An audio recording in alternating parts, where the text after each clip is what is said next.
Have you ever wondered, why do some emotional wounds seem to repeat themselves in your life?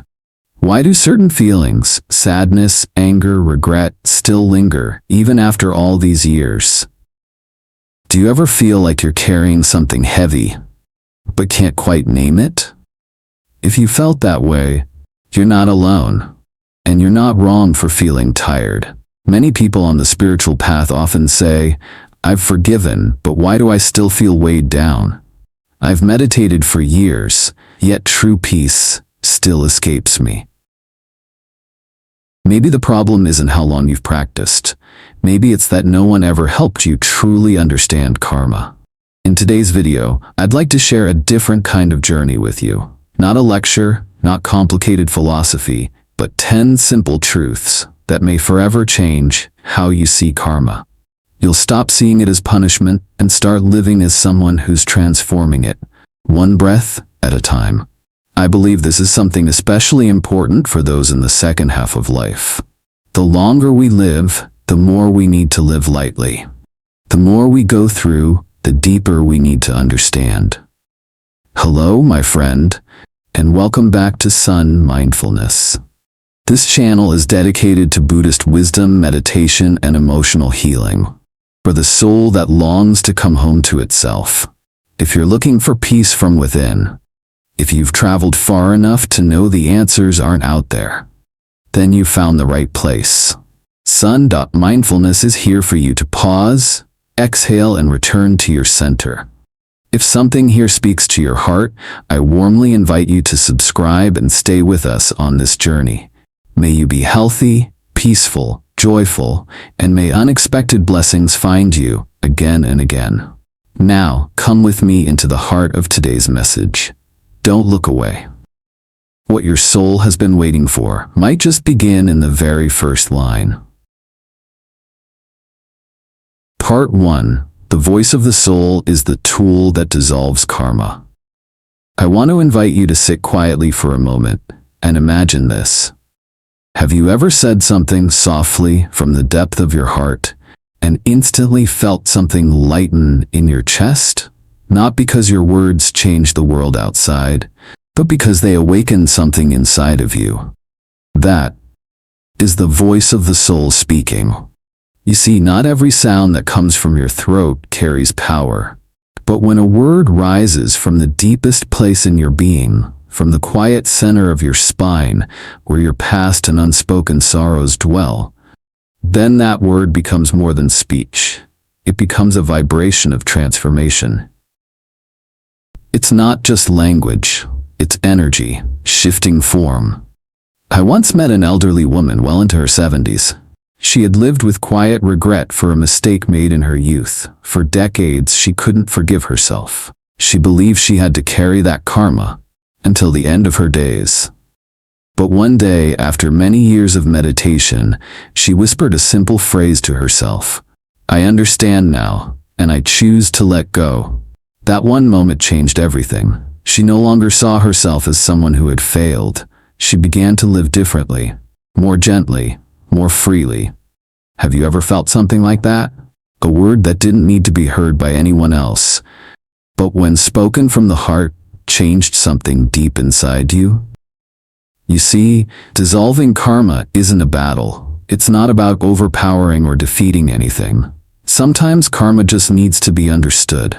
Like a child throwing a tantrum, it only needs someone to say, "I see you, I understand."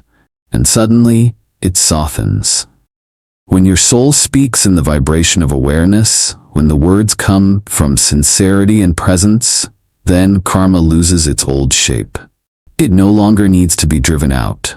It dissolves on its own, like mist in the morning sun, because it knows you've learned the lesson. If you're holding something heavy in your heart, a sorrow, a regret, a grudge without a name, I invite you to sit with yourself. Take a deep breath. Be still and say something, not for others to hear, but for your own soul. Just make sure it rises from the deepest part of your being. Don't speak from the mouth, speak from the soul. Because that is where karma begins, and that is also where it ends. Part 2. Mantra is a spiritual technology, not a superstition. When some people hear the word mantra, they shake their heads. I don't believe in that stuff, they say. And I understand. We've been conditioned to think of mantras as mystical or even superstitious. Words you chant in hopes of changing your fate or avoiding suffering. But the truth is the opposite. A mantra, when understood properly, is not a magic phrase for luck. It's a form of spiritual technology. A tool, a means for restoring harmony between your deepest inner vibration and the vast universe, which itself moves by vibration. Have you ever sung an old song and suddenly your heart softened, or heard an instrumental melody and felt unexpected tears rise? Sound holds memory. Vibration speaks its own language, and a mantra is the soul's way of singing a sacred note, not just to soothe emotions, but to rewrite the architecture of your inner being. Take the mantra, Heavenly Father, burn away my past, illumine my present, and bless my future with thy love. At first it might sound like a plea, but when spoken from the fullness of your soul, you'll notice the change doesn't happen outside, it happens within. It's like striking a tuning fork. Your entire being begins to resonate, and that resonance loosens the grip of old karmic patterns. They begin to tremble, to crack, and eventually dissolve. I once guided an elderly man, over 80 years old. He'd worked in a factory most of his life, never learned to meditate, couldn't read much, but he had faith. Each morning he'd sit quietly and repeat that mantra 3 times. That was his only practice. A few months later he told me, I don't know why, but I feel so light, like air. The illness is still here, but the fear is gone. He didn't understand the science of vibration, but his soul did. You don't need to master any theories. You only need sincere experience and trust in your own vibration. When you chant a mantra, you're not performing a ritual. You're activating a universal mechanism. You're creating a sacred song. And every time you speak it with full presence, you are rewriting yourself, not through effort, but through the frequency of your soul. Try it. Don't rush. Don't worry about getting it right. Just speak with the longing to return home. Just 1 sentence. But say it with your whole spine, your whole breath, your whole heart. You may not see a miracle overnight, but you will slowly become the miracle, like sunlight breaking through the thickest veil of karma. Part 3. Karma is not what's done is done, it's energy in motion. Let me invite you to reflect on something. Have you ever looked back on a painful memory from years ago? One that haunted you for a long time, and suddenly one day it just felt lighter? Not because someone apologized, not because anything around you changed, but simply because you saw it differently. That's a clear sign. Karma is not something frozen in the past. Karma is energy, and energy moves.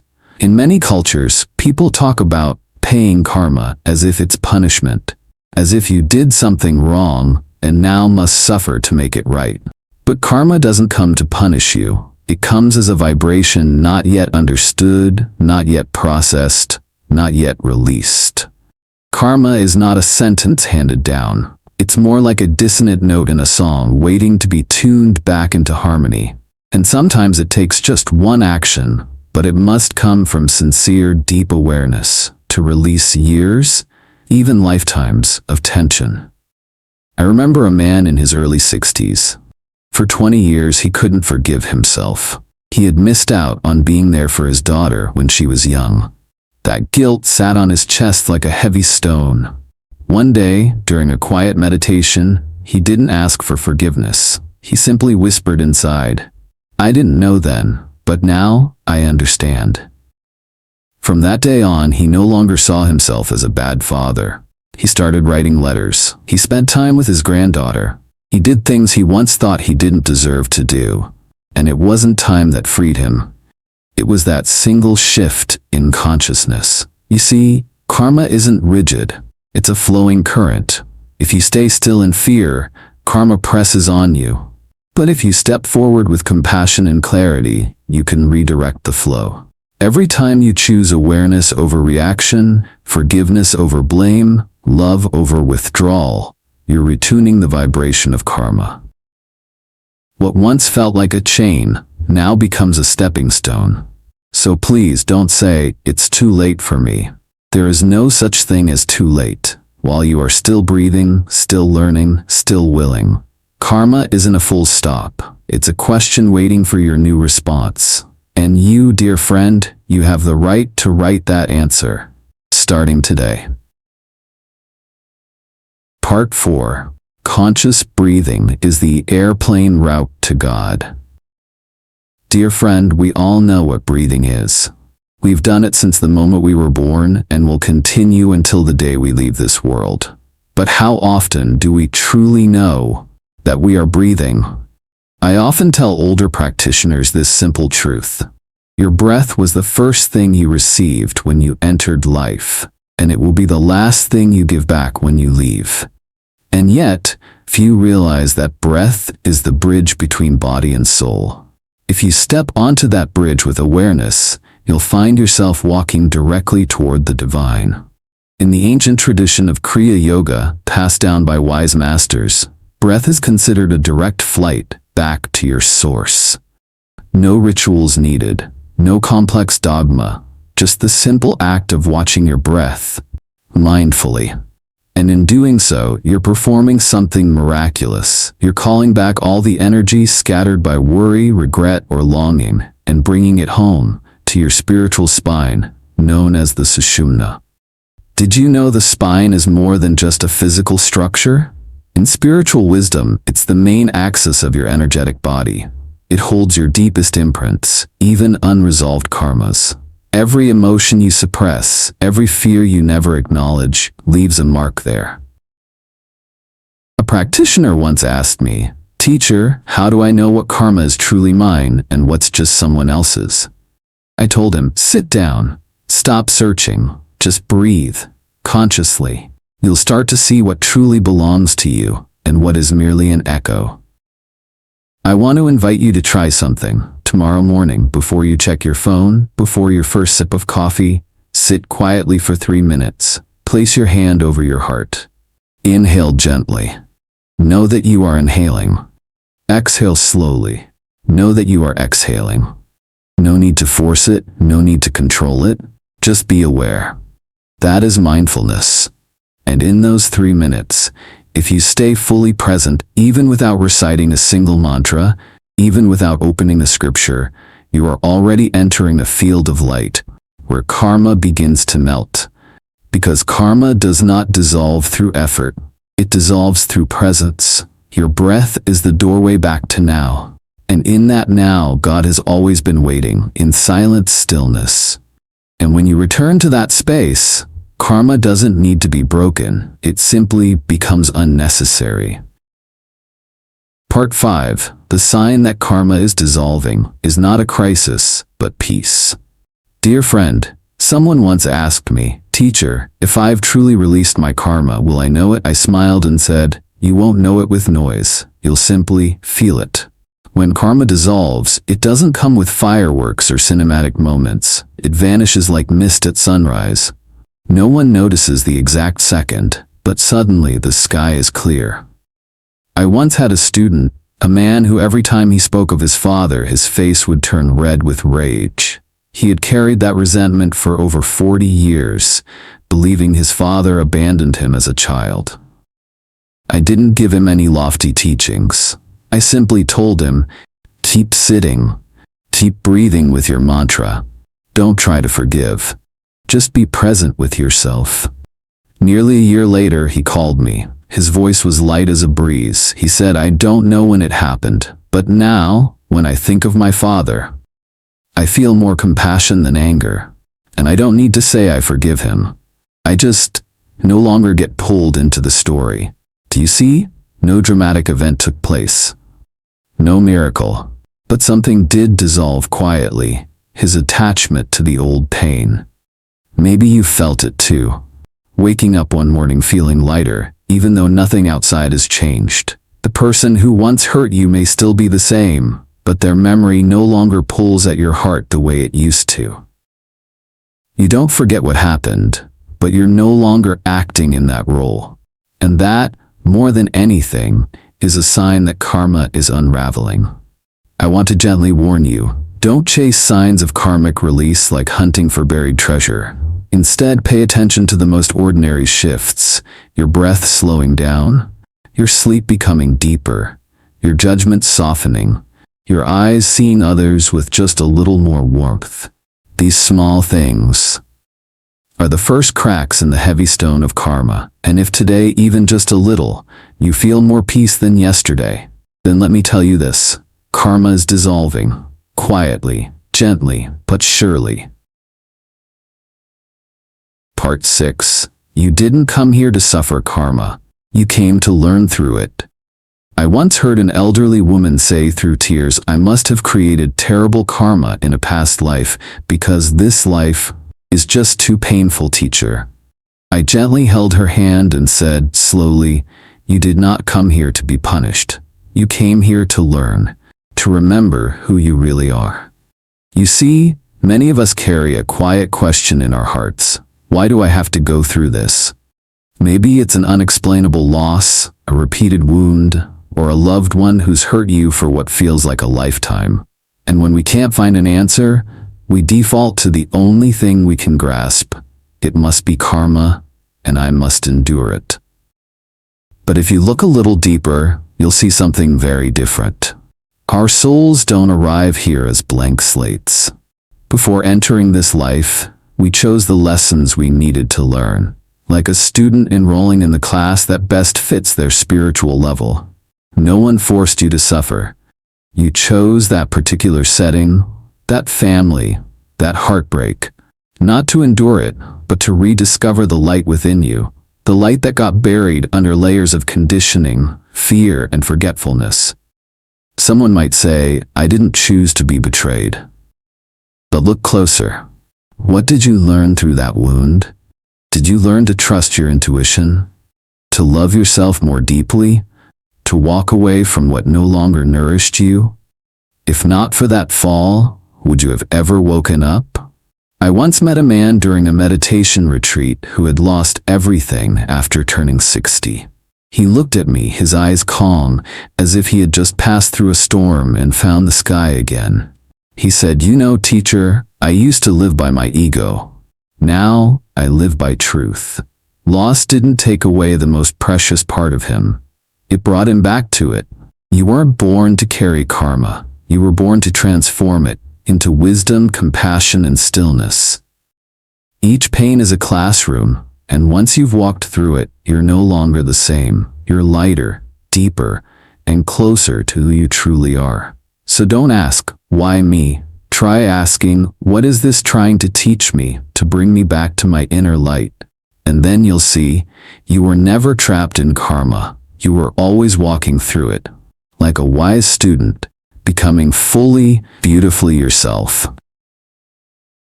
Part 7. It's not time that heals karma. It's vibration. There's something I often hear from elders. Time heals everything.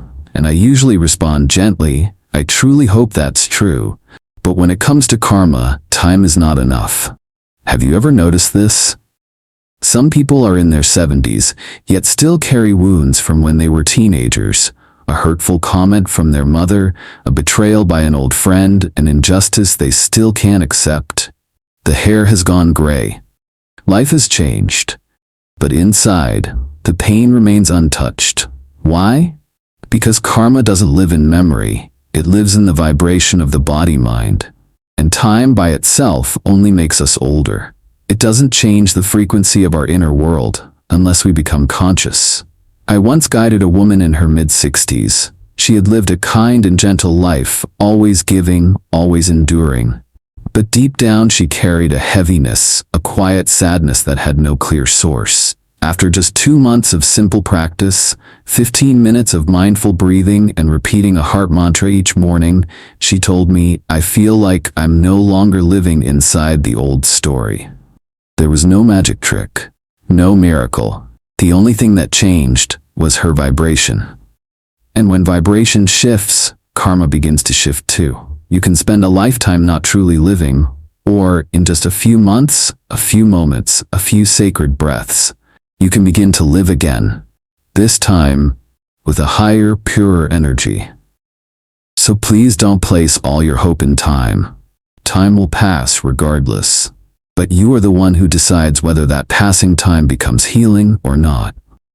Take a gentle look at what you're still carrying, a regret, a feeling of not being loved enough, a dream that never came true. Maybe you've held it for 30 years. But here's the real question. Have you shifted your frequency in order to face it? Only when you raise your vibration.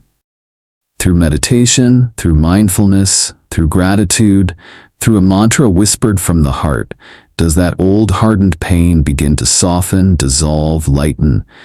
It's not time that heals karma. It's the quality of presence within you. And here's the miracle. You can begin to shift that vibration with your very next breath. Part 8. When karma dissolves, you become a magnet for truth. Have you ever experienced this? One day you pick up a random book, and the page you open holds the exact answer you needed. Or a stranger says something simple, yet it feels as if the universe itself just spoke to you. Or perhaps a long-lost friend reaches out, exactly when you need them most, even though you never told anyone what you were going through.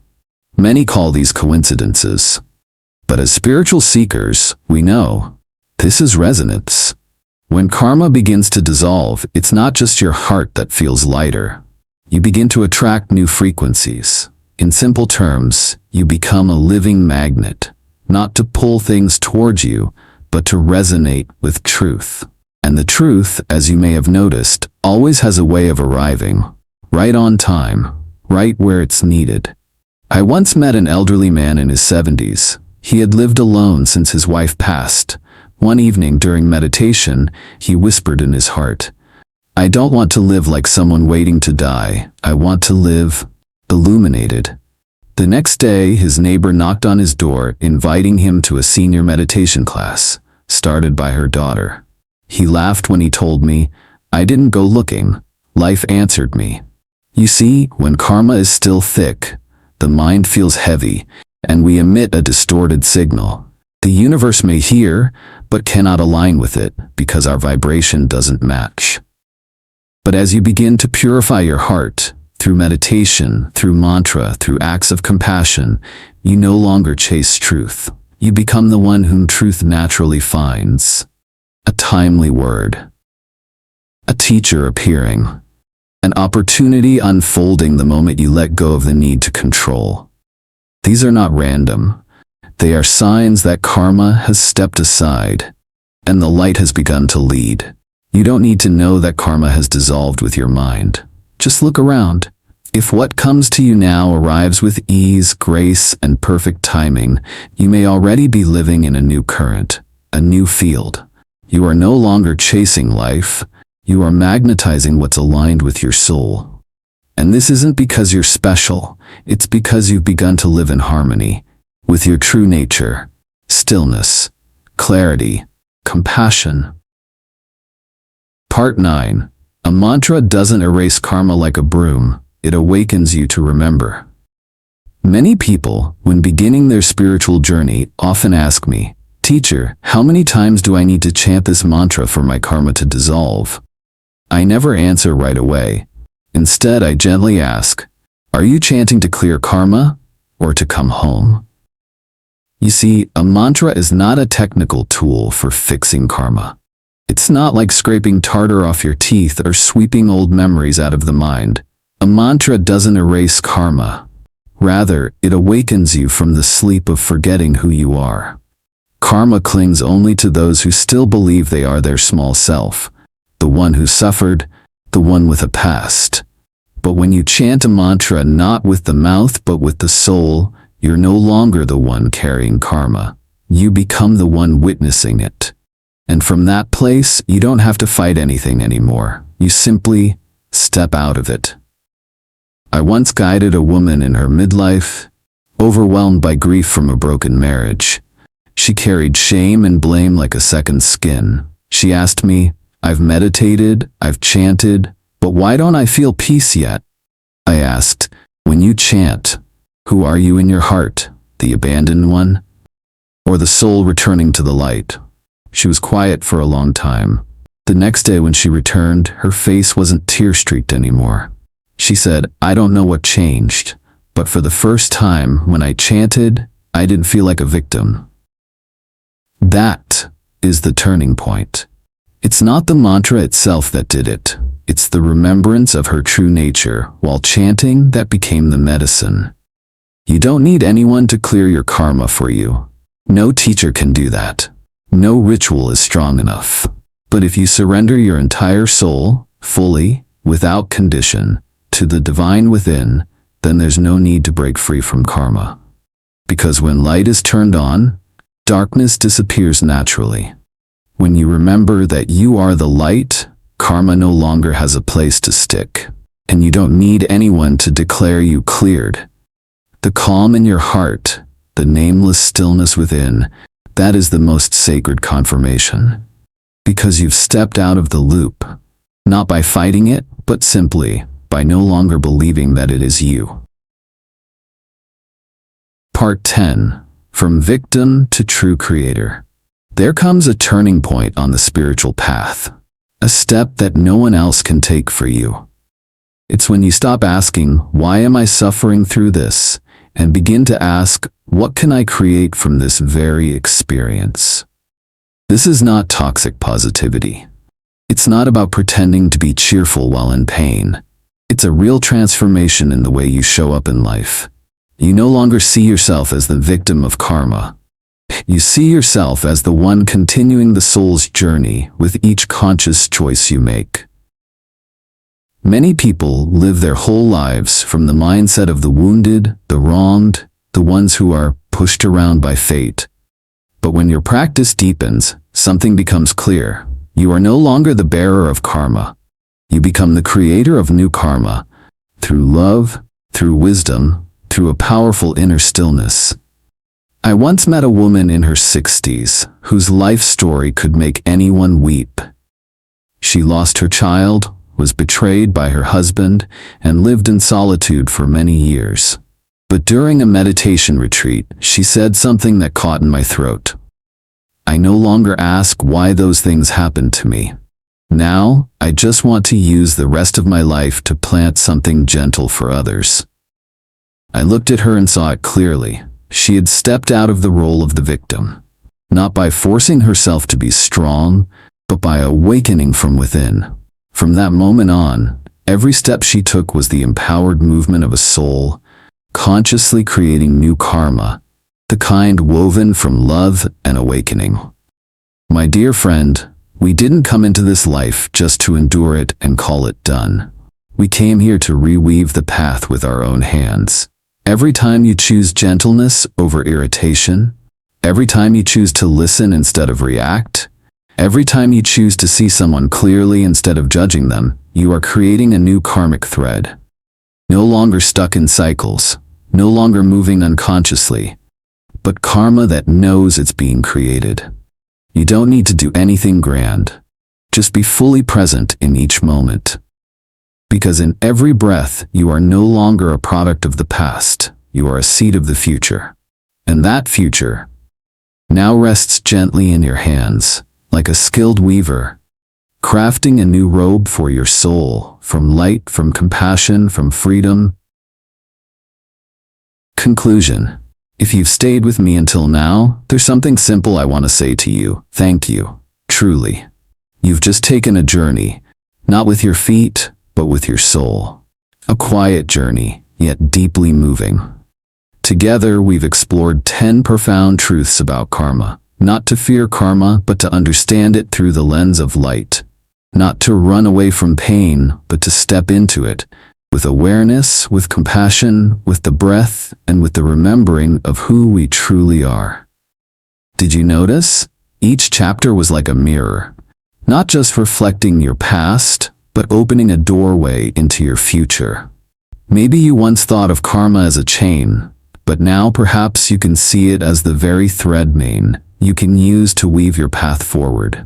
Maybe you've carried the identity of a victim, But now you might begin to live as a co-creator of your own sacred path. So let me ask you, among the 10 truths we've explored together, was there one that made you pause a little longer? One that made you sigh or quietly smile? One that brought back something you hadn't fully let go of? Did you feel, even just for a moment, that you were in the right place at the right time, hearing exactly what your soul was ready for? If so, perhaps karma has already begun to dissolve, not loudly but softly, like the morning mist. I'm not asking you to believe everything. I'm simply inviting you to live with just a little more presence, a little slower breath, a little more listening before reacting, a small mantra whispered in the morning, a soft smile for someone who once hurt you. These small moments, just small, but powerful enough to begin writing new karma. You don't need to be perfect. You only need to be sincere. Are you ready to practice? Is there something in your heart you'd like to share after watching this video? I'd love to hear your story in the comments. Just a reflection, a memory, something you're learning to release. Let your sharing become a light for someone else, because you're not just healing yourself, you are helping to lighten the shared karma of this world. If today's words touched your heart, I invite you to subscribe to Son.Mindfulness so we can continue this path together, not to memorize lessons, but to live lighter, more truthfully. Thank you for listening. Thank you for being here. I wish you health, peace, and joy. And if you ever face a storm, please remember, you can always come home through a single breath. With gratitude, until we meet again.